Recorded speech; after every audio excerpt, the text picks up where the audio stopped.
Hello and welcome to the News by Standards. The husband of cancer campaigner Dame Deborah James, who died last year, has remembered the broadcaster's fighting spirit in an emotional interview. Sebastian Bowen said Dame Deborah had seized everything that life offers, right until the final moment. He said the public outpouring of love in her final weeks was breathtaking. He added that he and their 2 children would do everything we possibly can to prevent bowel cancer, after a fund started by Dame Deborah reached £11.3 million.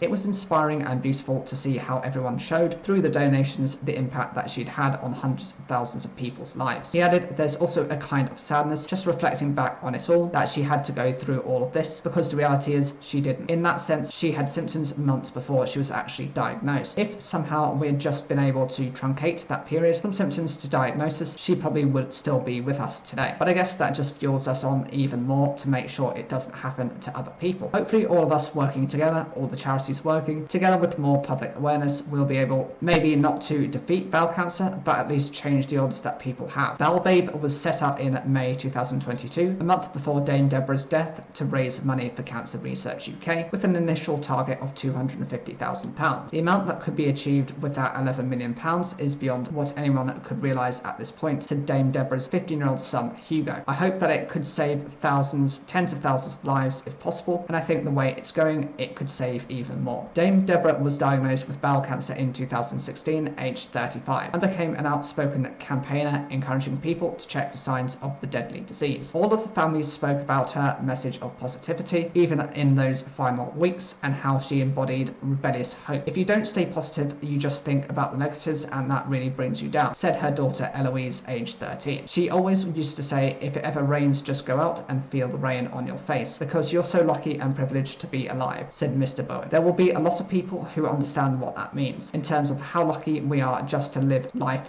on a day-to-day basis. So many of us take it for granted, but it's really truly unique and special, and that's what she realised. The mother of 2 died last June, aged 40, a month after receiving a damehood from the then Duke of Cambridge for her fundraising efforts. At the time, she was receiving end-of-life care at her parents' home in Surrey. It's difficult to say, but I think she died in one of the best ways that you could hope to die with this terrible disease, said her husband. She died surrounded by her mother, her father, her sister, me, all of us holding her hand, being there for her. It's the first place I've ever seen someone pass away, but there was, I think, a piece to it. I think she had done everything that she could have hoped to achieve. She was surrounded by everyone that loved her. What else can you hope for, really? What are bowel cancer symptoms? A persistent change in bowel habit, going more often with looser stools and sometimes tummy pains. Blood in the stools without other symptoms such as piles, and abdominal pain, discomfort or bloating always brought on by eating.